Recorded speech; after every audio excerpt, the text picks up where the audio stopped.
Hosanna hosanna hosanna ministries వారు నిర్వహించు నూతన సంవత్సరపు ఆరాధన 2023 డిసెంబర్ 31వ తేదీ ఆదివారం రాత్రి 8 గంటల నుండి. స్థలం హోసన్నా మందిర్, చింతలకట్ట రోడ్, యనమలకుదురు, విజయవాడ. ఈ నూతన సంవత్సరపు ఆరాధన యందు దైవజనులు పాస్టర్ రమేష్ గారు వాక్య పరిచర్య చేసి నూతన గీతం ఆలపించెదరు. సన్నిధి నీకు తోడుగా రావాలి, నీతో ఉండాలి అని అనుకుంటే నీ హృదయాన్ని నీళ్ల వలె కుమ్మరించుకొని, నీ హృదయాన్ని పగలగొట్టి ఆయన సన్నిధిలో అవిధేయుడు అని ఒప్పుకొని కనికరాన్ని పొందుతావో, ఆనాడు నీతో కూడా ఆయన సన్నిధి నడుస్తుంది. ఆయన సన్నిధి నీతో ఉంటుంది. నువ్వు వెళ్ళు మార్గం అంతటిలో నువ్వు ఎక్కడ అలసి సొలిసి సొక్కి సొమ్మసెల్లిపోకుండా ఆయన సన్నిధి నీకు విజయాన్ని ఇస్తుంది. నూతన గీతం పాడుకుంటూ నూతన వాగ్దానం పొందుకొని నూతన సంవత్సరంలో ప్రవేశించుదాం. రండి, ఆశతో రండి, ఆత్మీయ మేలులు పొందండి. వివరాలకు సంప్రదించండి. Hosanna Mandir, Chintalakatta road, Yanamalakuduru, Vijayawada.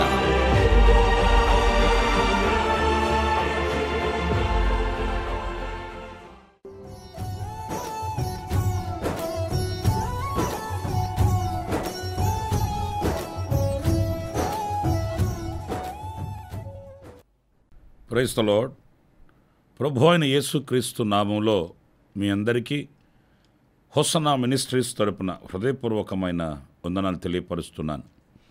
ప్రభు మిమ్మల్ని దీవించి ఆశీర్వదించునుగాక. ఈ దినమంతా విశేషమైన కృప నా దేవుడు మీకు అనుగ్రహించునుగాక.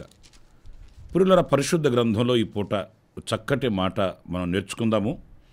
ఫిలిప్పీయులకు రాసిన పత్రిక 2వ అధ్యాయం 5వ వాక్యాన్ని మనం చదువుదాం.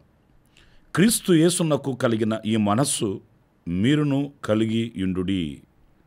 చూడండి, ఈ వాక్య భాగంలో మన ప్రభు అయిన యేసుక్రీస్తు యొక్క మనస్సుని కలిగి ఉండాలని సంఘానికి బోధిస్తున్నాడు పరిశుద్ధుడైన పౌలు.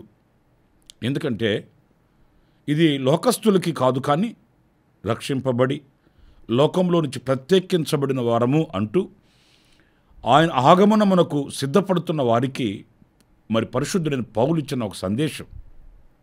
ఎందుకంటే మన సంఘములో చేర్చబడి ఆయన రాకడ కొరకు సిద్ధపరచబడుతూ ఆయనకు కలిగిన, అంటే మన ప్రభు అయిన యేసుక్రీస్తునకు కలిగిన మనస్సుని మనం కలిగి ఉండకపోతే మనం వ్యర్థంగా భక్తి చేసిన వారం అవుతాము అనేది మనం ఇక్కడ గమనించవలసి ఉంది.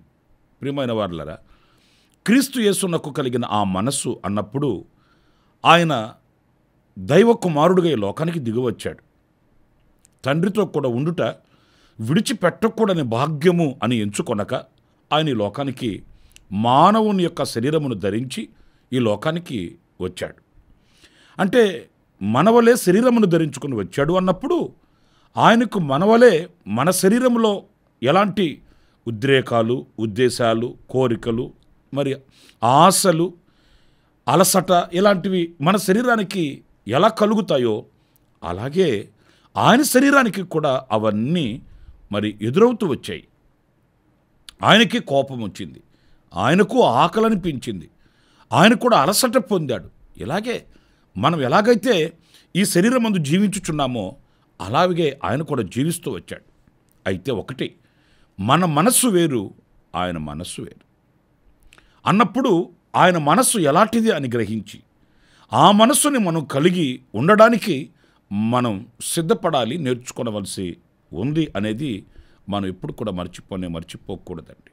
ఈ శరీరంలో ఆయన జీవించుచు మనవలే పాపభూయిష్టమైనటువంటి కార్యక్రమాలలో ఆయన తన మనుకలు కాలేదు. ఆయన ప్రత్యేకించబడిన వాడని హెబ్రీ సంఘానికి పత్రిక రాస్తూ కూడా పరిశుద్ధుడైన పౌలు చెప్తాడు. ఆయన పరిశుద్ధుడును, నిష్కళంకుడును, పాపులలో చేరక ప్రత్యేకించబడిన ఇట్టి ప్రధాన యాజకుడు, మనకు సరిపోయిన వాడు అని హెబ్రీ పత్రికలో పరిశుద్ధుడైన పౌలు రాస్తాడు. అందుచేత ఇక్కడ మనం గమనించవలసింది, ఆయనకు ఒక ప్రత్యేకమైన మనస్సు ఉంది.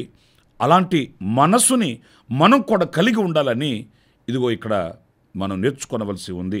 ఇక్కడ ఒక 2-3 మాటలను మీతో చెప్తాను, జాగ్రత్తగా వినాలి. అదేంటంటే ఎలాంటి మనస్సు ఆయన మనస్సు అనంటే ఎఫెసీ పత్రిక 5వ అధ్యాయం 2వ వాక్యాన్ని నేను చదువుతున్నాను.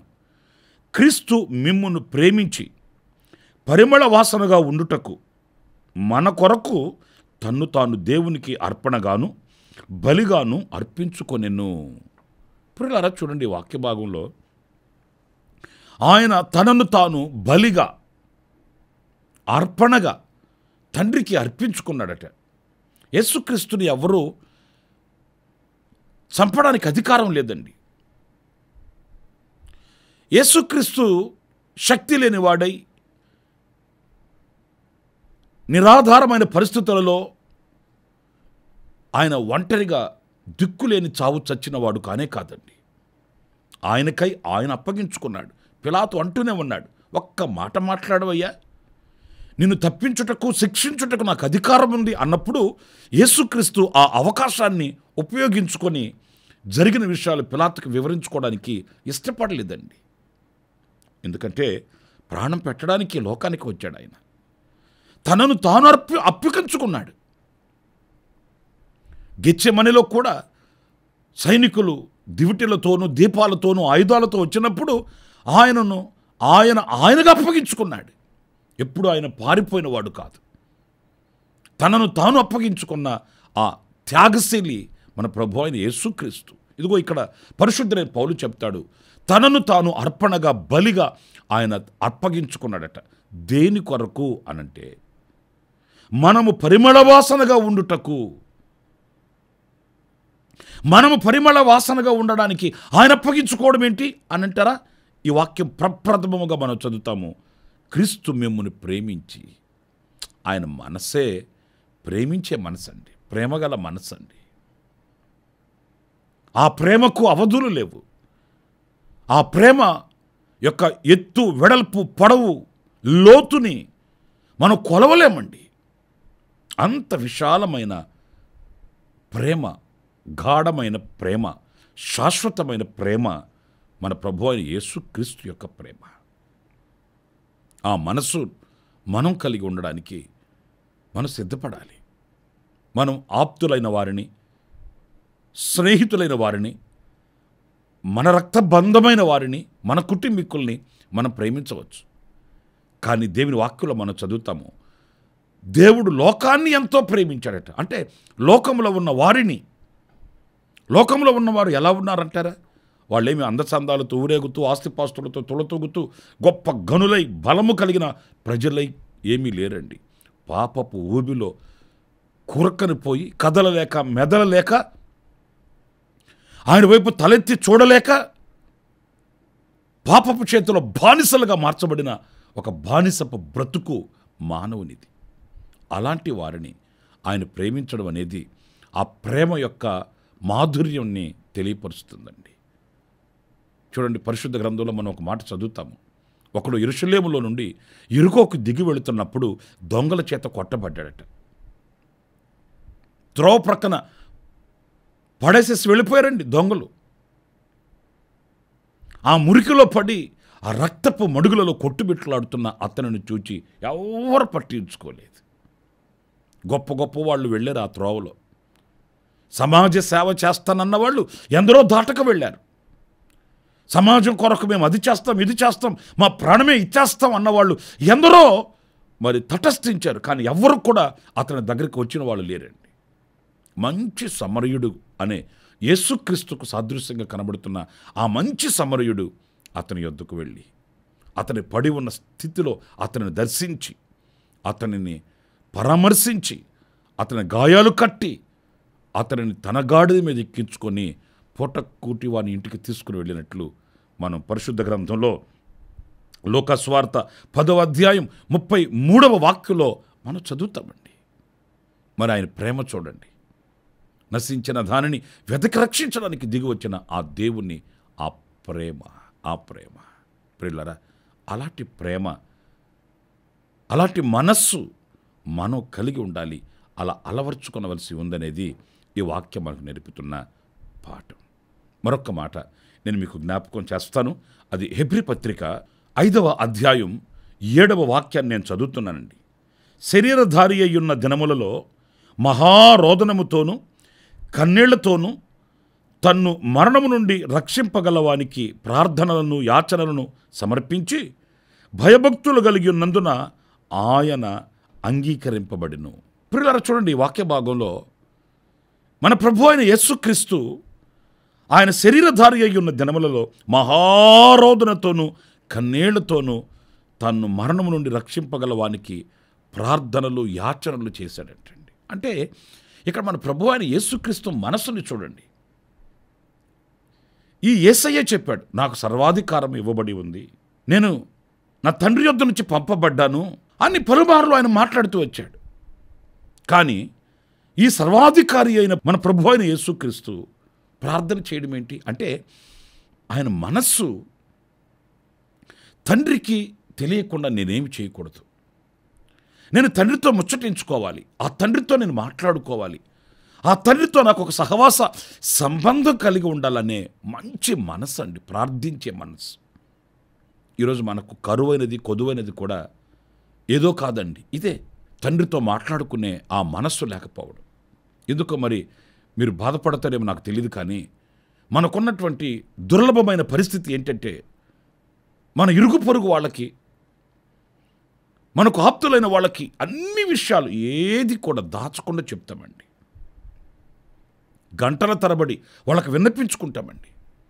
కానీ ఎందుకో కానీ మనల్ని పూర్ణంగా అర్థం చేసుకొని మనకు ఒక విడుదలను ప్రసాదించగలిగిన శక్తి కలిగిన దేవునికి చెప్పుకోవడానికి, వివరించుకోవడానికి, మనవి చూసుకోవడానికి ముందుకు రామండి.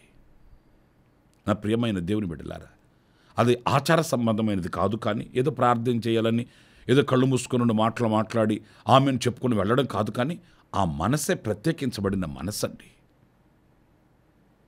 ఆ ప్రార్థించే మనస్సు. లేఖనాల్లో మనం చదువుతాము, ఆయన వాడుక చొప్పున ఆయన ఒలీవల కొండకు వెళ్ళి ప్రార్థించేవాడట.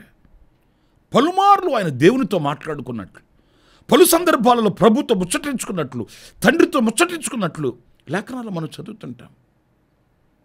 ఈరోజున అలాంటి మనస్సు మనకు కలిగి ఉందా? నేను అన్నీ కూడా ప్రభుతో చెప్పుకోవాలి, నాకు శక్తినిచ్చే దేవుడు, కృపనిచ్చే దేవుడు, జయమిచ్చే దేవుడు ఉన్నాడు, ఆయనకి చెప్పుకోవాలి, ఆయన సన్నిధిలో మొరపెట్టుకోవాలి, ఆయనకు విన్నపించుకోవాలనే మనసాక్షి, ఆ మనస్సు ఈరోజు మనం కలిగి ఉన్నామండి? లేదు. అందుకే క్రీస్తు యేసునకు కలిగిన ఈ మనస్సు, తండ్రితో ముచ్చటించుకోవాలి, ఆయనతో ఒక బంధం కలిగిన వాడనై ఉండాలన్న మనస్సు. నా ప్రియమైన సహోదరులారా, ఈరోజు క్రైస్తవ లోకానికి శక్తి ప్రార్థన కాదా? ఒక విశ్వాసకి విజయం ప్రార్థన కాదా? ప్రార్థనకు జయాన్ని మనం చూడాలంటే మనం విశ్వాస సంబంధంగా ఇలాంటి అనుభవాలని నేర్చుకోనా తగదా అనేది మనకు కలగాలి, ఆ వివేకం.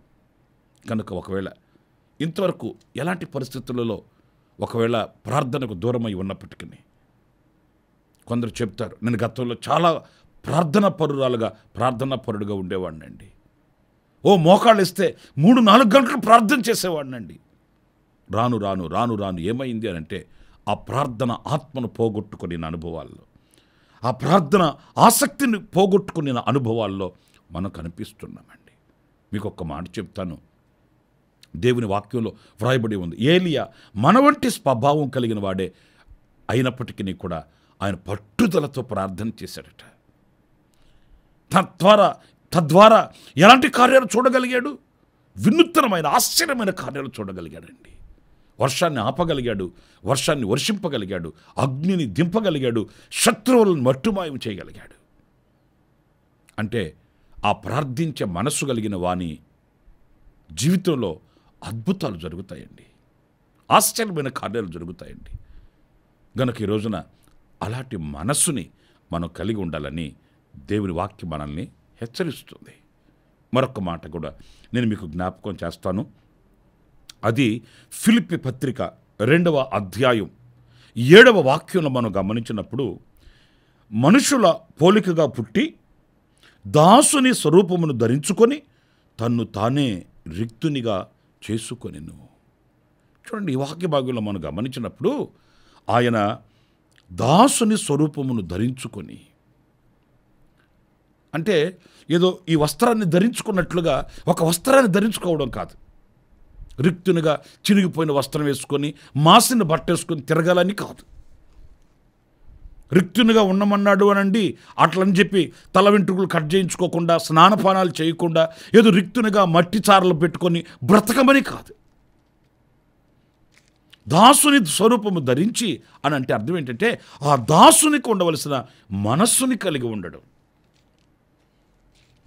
ఈరోజు చాలామంది బోసులుగా ఉంటున్నారు కానీ దాసులుగా ఉండట్లేదండి. అంటే అర్థం ఏంటి? ఆజ్ఞాపిస్తాడు యజమానుడు, ఆలకిస్తాడు దాసుడు. ఈరోజు మనం ఏం చేస్తున్నామో తెలుసండి? ఆజ్ఞాపిస్తుంటామండి.